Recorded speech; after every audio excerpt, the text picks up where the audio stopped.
மக்கள் வணக்கம். மீண்டும் இந்த ஆலயம் நிகழ்ச்சியில் உங்கள் அனைவரையும் சந்திப்பதில் மிக்க மகிழ்ச்சி. அருள்மழையில் நனைய ஆனந்தம் பெருகும் இல்லையா? இந்த அனுபவத்தை பெறும் வகையில் நம் முன்னோர்கள் கட்டியவையே ஆலயங்கள். ஒவ்வொரு ஆலயத்திலும் ஒவ்வொரு அனுபவம். இனி இன்றைய நிகழ்ச்சிக்கு செல்வோம்.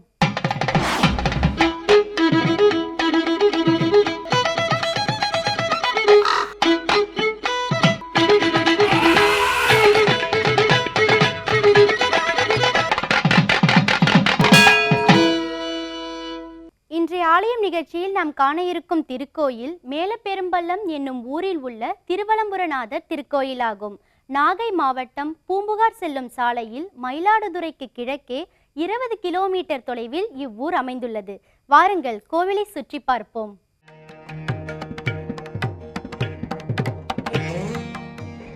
கோத்த கல்லாடையும் கோவணமும் கொடுகொட்டி கொண்டொருகை தேய்த்தன்று அனங்கனை தேசத்தளித்து திசையார் தொழுதேத்த காய்த்த கல்லால் தன் கீழிருந்த கடவுளிடம் போலும் வாய்த்தமுத்தீ தொழிலுன் மறையூர் வலம்புற நன்னகரே என்று திருஞான சம்பந்தர் பாடியருளிய பெருமையுடைய ஊரே திருவலம்புரம். நாகை மாவட்டத்தில் உள்ள இந்த திருவலம்புரம் மயிலாடுதுறையிலிருந்து பூம்புகார் செல்லும் கல்லணை சாலையில் மயிலாடுதுறைக்கு கிழக்கே 20 கிலோமீட்டர் தொலைவில் உள்ளது.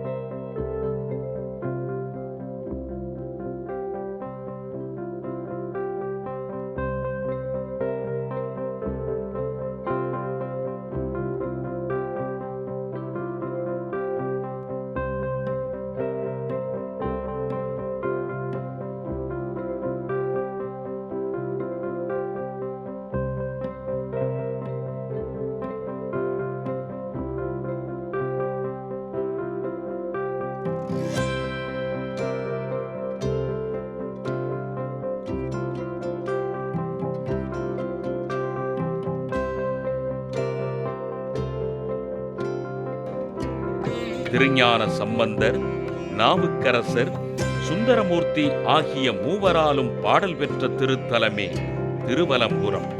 திருமால் சிவபெருமானை வணங்கி வழிபட்டு இத்தலத்தில்தான் வலம்புரி சங்கு பெற்றார் என்பது தலவரலாறு. எனவே இத்திருத்தலத்தில் லிங்கோத்பவருக்கு பதிலாக திருமால் அமைக்கப்பட்டிருக்கிறார். காவிரி கும்பகோணத்திற்கு அருகில் உள்ள திருவலஞ்சுழியுள் ஒரு பிலத்தினுள் சென்று மறைந்துவிட அதனை மீட்டு கிழக்கே கொண்டு வர ஏரண்ட முனிவர் பிலத்தினுள் மூழ்கி பலமாக வந்து இந்த ஊர்க்கரையில் வெளியேறினார். எனவே இவ்வூர் வலம்புரம் என பெயர் பெற்றது.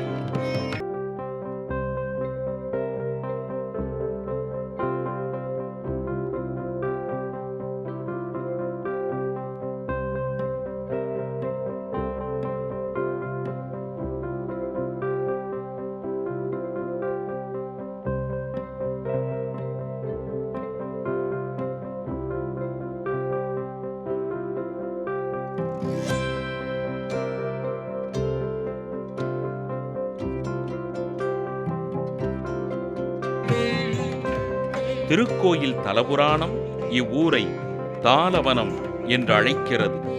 தாலவனம் என்றால் பனை. இங்கு பனையே தலமரமாக உள்ளது. இன்றும் இவ்வூர் ஒரு வகையில் தாலவனம் என்றே அழைக்கப்படுகிறது.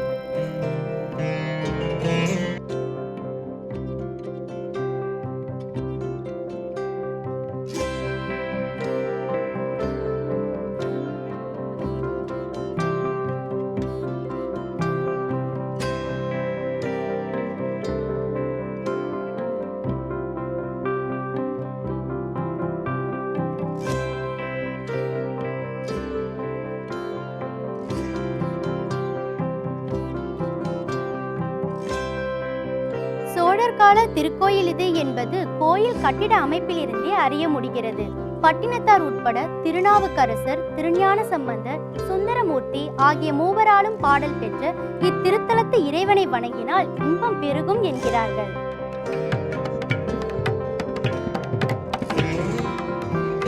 கற்புடைய தன் மனைவியின் சாவிற்கு காரணமாக இருந்த ஒரு மன்னனை ஸ்திரீகாத்தி தோஷம் பிடித்தது. நாளுக்கு 1,00,000 பேருக்கு அன்னதானம் செய்ய வேண்டும். அதில் ஒருவர் முழு துறவும் தூய்மையும் உடையவராக இருந்தால் தோஷம் நீங்கும் என்ற நிலையில் அந்த உத்தமராக பட்டினத்தாராக வர நாக்கில்லாத மணி ஒலித்தது. இவ்வாறு இக்கோயிலின் சிறப்பு பற்றி செவிவழி கதை ஒன்று கூறப்படுகிறது.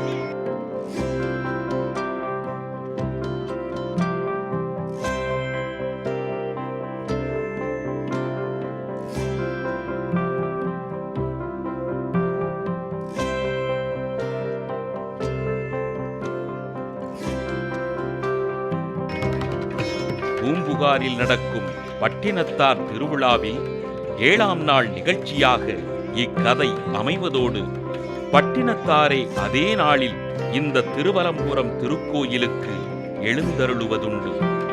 சோழர் காலத்து திருக்கோயில் இது என்பதற்கு இக்கோயிலில் சோழர் காலத்து கல்வெட்டுக்கள் பல இருக்கின்றன.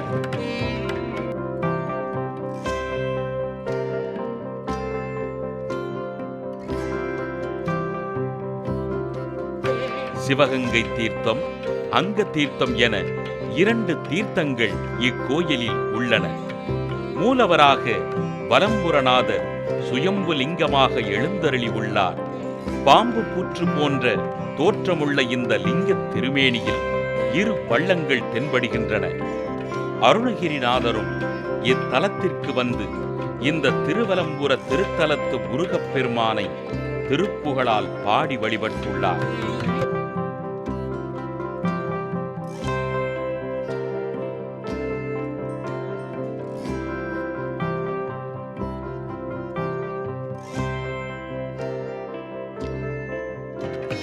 சடசட விடுவெனை பழம்படும் இடவகை படவடகத்தோடு பலியங்கலன் துலவிய கடைகடை பலிதிரி கபாலித்தன் இடமது இடிகரை மணலடை இடம்பலம் புறமே என்று அப்பர் இத்தலத்து இறைவனை பாடித் துதித்தது போலவே வணங்கி வழிபட்டால் நலம் பெறலாம் என்பது அடியவர்கள் நம்பிக்கை.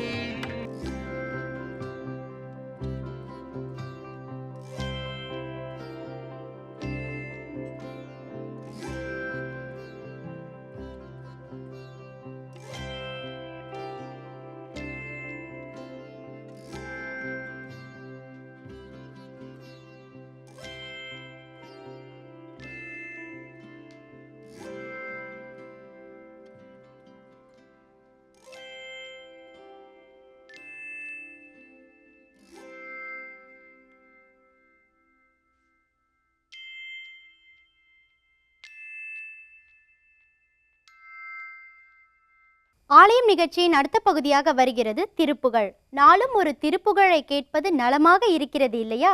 நன்மைகள் எல்லாம் தரும் திருப்புகழிலிருந்து இதோ ஒரு மந்திர பாடல் உங்களுக்காக.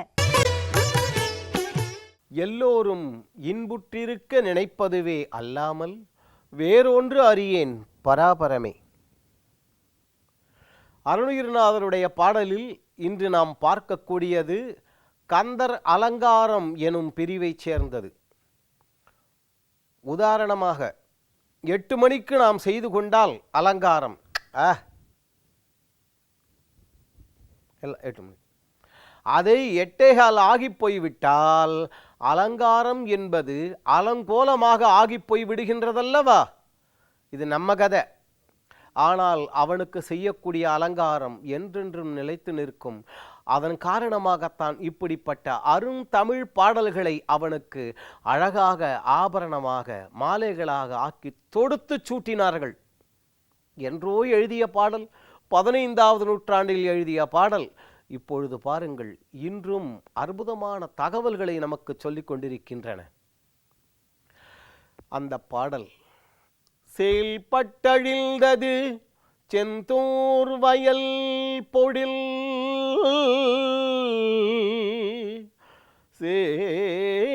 செயல்பட்டழிந்தது திருச்செந்தூர் வயல் பொழில்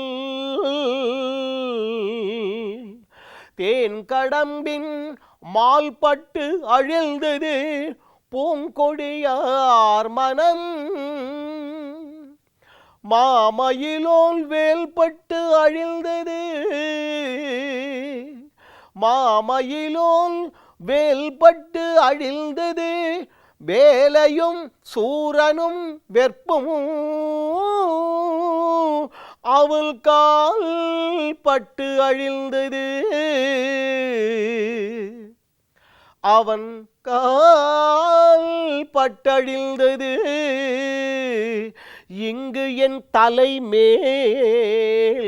அயன் கையெழுத்தே, கையெழுத்தே.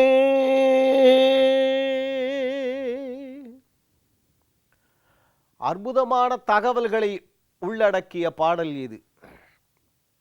உதாரணமாக ஒரு நல்ல நீர்வளம், நல்ல தண்ணியெல்லாம் ஒழுங்காக இருக்குது.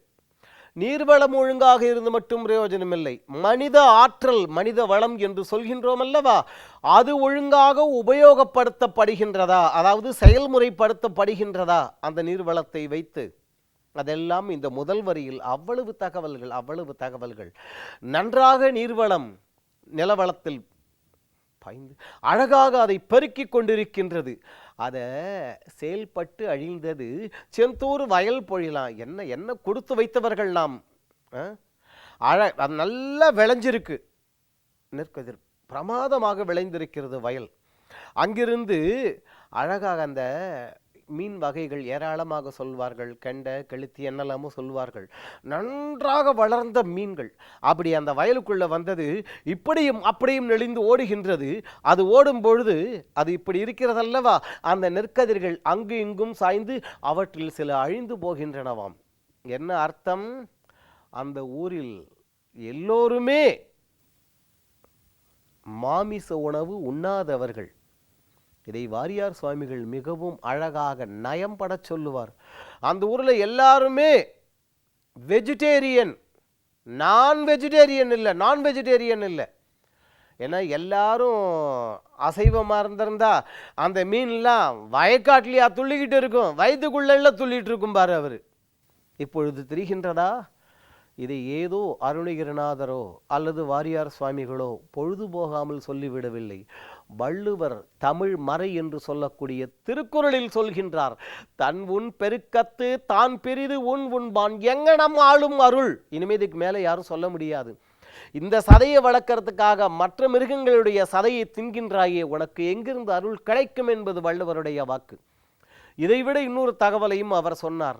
அவிசொரிந்து 1000 வேட்டலின் யாகங்கள் வேள்விகள் என்று சொல்கின்றார்களே, அவைகளில் ஏராளமாக பொருட்களை போட்டு இறைவனிடம் வேண்டுகின்றோமே, அப்படி 1000கணக்கான வேள்விகளை நாம் செய்து ஆண்டவனிடம் வேண்டுவதை விட ஒன்றன் உயிர் செகுத்து ஒரு ஜீவனை வதைத்து அதை நாம் உண்ணாமல் இருப்பது அவ்வளவு சிறந்தது என்கின்றார். நீர்வளம், நிலவளம், மனிதர்களுடைய மனோபாவம், அதாவது ஈவி இறக்கின்றோமே, இவ்வளவு சொல்லி கொண்டு வந்த அருணகிரிநாதர் இந்த பாடலில் பின்பகுதியில் சொல்லுகின்றார், வேலையும் சூரனும் வெற்பும் அவன் வேல்பட்டு அழிந்தது. தமிழில் வேலை என்று சொல்லக்கூடிய வார்த்தைக்கு பொருள் கடல் என்பது பொருள். வேலை, அளக்கர், பௌவம், ஆழி இதெல்லாம் கடல் என்பது பொருள். நிகண்டு அகராதிகள் என்று சொல்கின்றோம் அல்லவா, அவைகள் சொல்கின்றன. சூரபத்மன் அகம்பாவம் பிடித்தவன் அங்கே கடல் சலம் தனிலே ஒளி சூரனை என்று ஒரு திருப்புகழில் சொல்லுவார். அப்படிப்பட்ட நிலையில் அந்த கடலையும் வற்ற அடித்து சூரனை சம்ஹாரம் செய்தாராம். இது எதற்காக சொன்னது? தீயவர்களுக்கு நாம் இடம் கொடுத்தால் தீயவர்கள் மட்டுமல்ல நாமும் தண்டிக்கப்படுவோம் என்று சொல்கின்றார்கள் அல்லவா. தவறு செய்வதற்கு உடந்தையாக இருந்தாய், உனக்கும் தண்டனை என்கின்றார்களே. இதை அன்றே பாடமாக அருணகிரிநாதர் அந்த பாடலில் நமக்கு அருளை செய்தார். பாடலின் நிறைவு வரி, அவன் கால்பட்டு அழிந்தது இங்கு என் தலைமேல் அயன் கையெழுத்தே என்கின்றார். என்ன போங்க, ஏதோ அந்த பிரம்மா என் தலையில் இப்படி எழுதிட்டான் சார். இதே எதையாவது நாம் செய்து விட்டோம் என்றால் சாதாரணமாகவே எப்படி அப்படிம்போம். அதே நாம் நினைத்தது நடக்கவில்லை என்றால் என்ன சார் பண்ணணுன்றீங்க, என்ன பண்ணுறது, நாம தலையில் எழுத்து சொல்கின்றோம் அல்லவா. இந்த மனோபாவத்தை உடைத்தெறிகின்றார். அவன் கால் பட்டு அழிந்தது அங்கே இல்ல போய், இங்கு என் தலைமேல் அயன் கையெழுத்தே. எல்லா தீவினைகளும் என்னை விட்டு விலகின. எல்லா என்னுடன் சேர்ந்த தீயவர்கள் யாரும் என்னுடன் இல்லை. எல்லா தீமைகளையும் போக்கி இறைவன் என்னை ஆட்கொண்டு விட்டான். அப்படி இருக்கும் பொழுது என் உள்ளத்தில் இரக்கம் என்பது தானே ஊற்றெடுக்காதா என்று அங்கே அருணகிரிநாதர் அப்பாடலில் நமக்கு பாடம் நடத்துகின்றார். மனிதர்களான நம் உள்ளத்தில் இரக்கத்திற்கும் அன்பிற்கும் இடம் கொடுப்போம். நம்முடன் சேர்ந்த தீமைகளும் தீயவர்களும் தானே விலகி போய் விடுவார்கள். இறைவன் அந்த நிலையை நமக்கு அருளுவான். அதன் பிற்பாடு கண்டதற்கு மனம் சலித்து கொண்டிருக்கின்றோம் அல்லவா, அந்த மனச்சலிப்பையும் நீக்கி இறைவன் நமக்கு அருள் புரிவான் என்று அருணகிரிநாதர் இப்பாடல் மூலம் நமக்கு ஒரு தைரியத்தை ஊட்டுகின்றார். என்ன நேயர்களே, இன்றைய ஆலயம் நிகழ்ச்சியில் இடம்பெற்ற கருத்துக்களும் காட்சிகளும் உங்களுக்கு பயனுள்ளதாக இருந்திருக்கும் என்று நம்புகிறோம். இந்நிகழ்ச்சி குறித்த உங்கள் கருத்துக்களை எங்களுக்கு தெரியப்படுத்துங்கள். மீண்டும் வேறொரு ஆலயம் நிகழ்ச்சியில் உங்களை சந்திக்கும் வரை உங்களிடமிருந்து விடை பெறுவது சரண்யா. நன்றி, வணக்கம்.